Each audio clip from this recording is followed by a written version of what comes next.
Titans were fun to watch mostly because we saw Malik Willis play football for the first time in the NFL. And most of us never seen Malik Willis play football before. No. I've seen a couple Liberty highlights, but every time you watch it, you can't help but go, it's fucking Liberty, dude. Playing against Boston Connor. You think that throw is going to fly against somebody that actually is in the NFL as opposed to Ty Schmidt locked down on one-on-ones against his wide receiver? It's tough to take serious. So when he got the edge on an NFL game last night for that touchdown, took a big-time shot, I'm like, all right, maybe fucking Malik does work in the NFL. Then just shortly after that, fucking how you doing, keep it moving, Huck, deep ball. Had to do timing on that one, by the way, because the corner bailed last second as the ball was already in the air. He was going to be covered. He knew it was going to bounce off. That was a great ball. His sidearm throw, he looked like Patrick Mahomes. Aaron Rodgers. Matthew Stafford. Russell Wilson. Probably any other quarterback that has any other arm talent at all.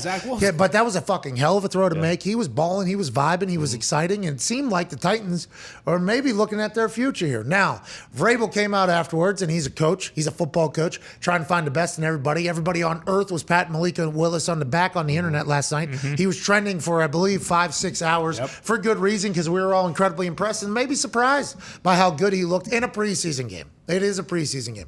Vrabel said he's got to be more decisive. I mean, he's got to throw the ball more. He was looking to run immediately anytime there was sign of panic, and that's Vrabel just saying, like, hey, in the NFL, you're not just going to be able to outrun every single play. Now, Lamar Jackson has been able to do that, but his biggest conversation around him is he has become a better pocket passer because nobody can do what he can do on the by ground, but there's going to come a time in a game late, when the game matters, you're going to have to sit in there, there's going to be pressure, and you're going to have to deliver a 25, 30-yard seed right into one spot where your guy can get it. It doesn't show up until it shows up. Will Malik Willis be able to win a bunch of games? Yes. Have we seen him be a pocket passer yet? I don't think so. I don't think we got to experience it yet, but it's a preseason game. He's got nobody fucking blocked for him, and they don't know the offense yet. So Vrabel's trying to remind everybody that there is still a lot that we need to figure out. He's probably been told by his people, hey, Malik Willis is taking over all of media right now.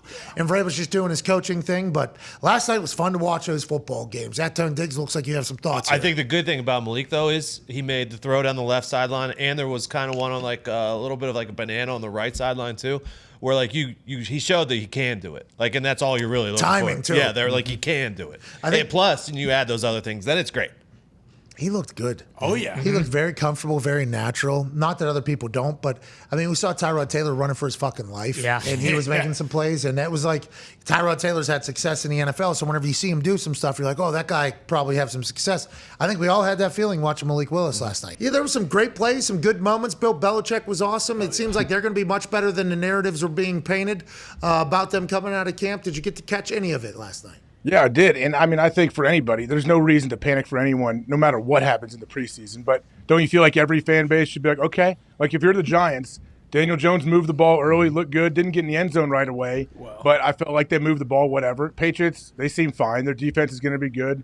Their offense will continue to progress. So, yeah, Malik Willis flashing, making some good plays. So we saw what I think we thought we might see. How about Vrabes immediately afterwards? He's going to sit in pocket, throw a ball over. I don't know what you want me to tell him. Hey, guys, it's cute to outrun all these guys that are going to be selling insurance in a couple weeks.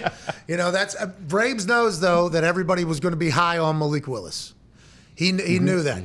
So his answer, I assume he put over Malik Willis in other conversations as well, and people are just taking that one sentence out of whatever his answer was and saying, hey, look how Vrabes talked about Malik Willis. It's like, well, he's his coach. Okay, he's going to be a guy who's going to continue to try to make him better in however he's going to inspire him and motivate him to do as such.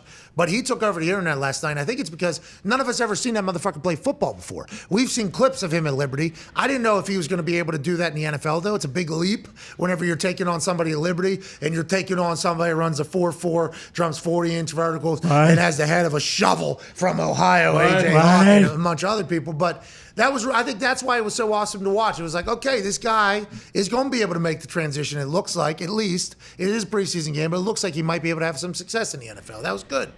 Yeah, of course it's good. He relied on his athletic ability when he needed it and made some plays at the highest level. So, yeah, it might be preseason. I guess if you're Vrabes and you're thinking Malik Willis, we want him to be able to sit back there in the pocket and pull the trigger when he needs to. Well, guess what? If I'm running a boot and there's four guys in my face, I got to turn around and throw a weird sidearm ball for a first down on 2nd and 4. Hey, Vrabes, listen, can we fucking block somebody maybe? I won't just run for my life. Can we get a couple of the starters in here to see if I'll sit in here? I'll have a little bit more faith, in the pocket if I know this guy's name that's blocking for me. I talked to Luck about that one time, Andrew. I think we had one guy that had played on the punt team before going into some week. Everybody else was replaced. Jeez. And it was in the season. And I was like, shoot nervous. I'm like, man.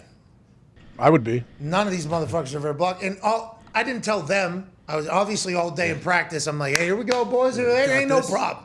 The amount of repeats we had that week, though, was a problem. I mean, I was like, ain't no problem. We'll get there when the game comes. It'll all be easier. It'll sort itself out. We might not even see this stuff. I'm like publicly being very positive or whatever. I'm like, here we go. Game day morning, I was thinking to myself, I can't be thinking about the blocking. Like, I cannot. I've never had this problem before in my life. I just kind of get the ball and I just trust that I'm going to have enough time and space and I'm going to do it. There was a game, though, where everybody's repeating and our practices look terrible, where I'm like, man, I'm actually, like, I don't know if I'm just going to be able to blindly just go in there because it's a lot of exposure for me. Like, my leg's up in the air. There's a chance all you need is one person to fuck up that's never played a position before, you're dead. So I asked Andrew, I'm like, is there ever a time where you're like, all right, there's a chance I'm going to get killed here today? Because he did get killed a lot. Mm-hmm. He's like, no, can't even think about it. If it gets in your mind, just get it out of your mind. Can't even, just have to have faith that your teammates are going to show up for you, basically. And I'm like, okay, but I have been thinking about that. He's like, you need to get it out of there. Just somehow need to get out of your thoughts, and you just need to have faith that your teammates, they want this to work out just as much as you do. They want the jobs and everything. I'm like, all right, thank you, Andrew. And I was able to just kind of get it out there, but before the first snap, there was a lot of me talking to me, I think I'd grab this and just run this thing too. I think we could tuck our head and go. So I think there is something to maybe, if you're not with the one offensive line or if you're getting a lot of pressure, you're probably much more likely to pull the trigger quickly on getting the fuck out of the way, just out of a survival technique. But to Vrabes' point, NFL quarterbacks, like, they are damn near daredevils at some point. Like, there's, we've seen it. Aaron can move, but there's clips of Aaron sitting there in the pocket, and a guy is literally about to go helmet to helmet with him, and he's just waiting it out, and then boom, and then takes a massive shot afterwards. I think that's what Vrabel was referring to, right? Like, I think that type of shit's what he's talking about, but I could see how Malik Willis would be like, well, I mean, it's a preseason game, man. I don't know any of these guys, and I'm getting killed every single time. But that's potentially what he's alluding to, you think, or no? Yeah, I think so. I think just because he knows, like, yeah, your athletic ability and what you're able to do to escape the pocket and all that, that's great. But we want that to be something that you have to use if a situation occurs. Like, normally there's going to be a time in a game when, hey, you're going to have to stand back there. They're going to hem you in. They're going to have a nice rush, not let you escape, and you're going to have to pull the trigger. So I'm sure he's just trying to get him in situations like that because eventually he will be there. And we have to tell everybody that's going to tell us, like, no, he'd be able to win games on his feet. We agree. We completely agree. Everybody's able to do that.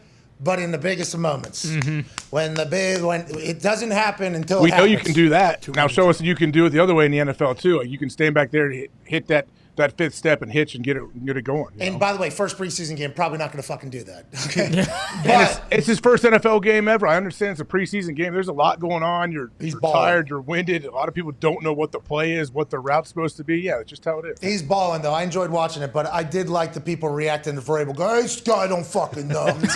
He scored a touchdown in the Super Bowl. He does know. He does. This guy does know, actually. You talking about that and, like, you being able not to think about it and Andrew not being able to think, like, that is literally something that separates. Because you'll watch a lot of quarterbacks, especially earlier in their career, they get the snap and they immediately look at the line and, like, for a place to step up and go through. And I think you look at Danny Dimes, who had a terrible, terrible line for his rookie, second, third year. Like, I think that ruins guys for their entire careers when like they start their careers and they're immediately just looking at that's spooked all they, almost. It's like they're spooked. Like, as soon as they see one thing that's not supposed to happen, it's like, I'm not getting another ruptured spleen. And that's like, I'm out of here, And that's like natural human instinct, I think. So it is. And then you're not looking at what's going on downfield, and timing's not right, and that just ruins guys' careers. It's fascinating to think about the human side of it all.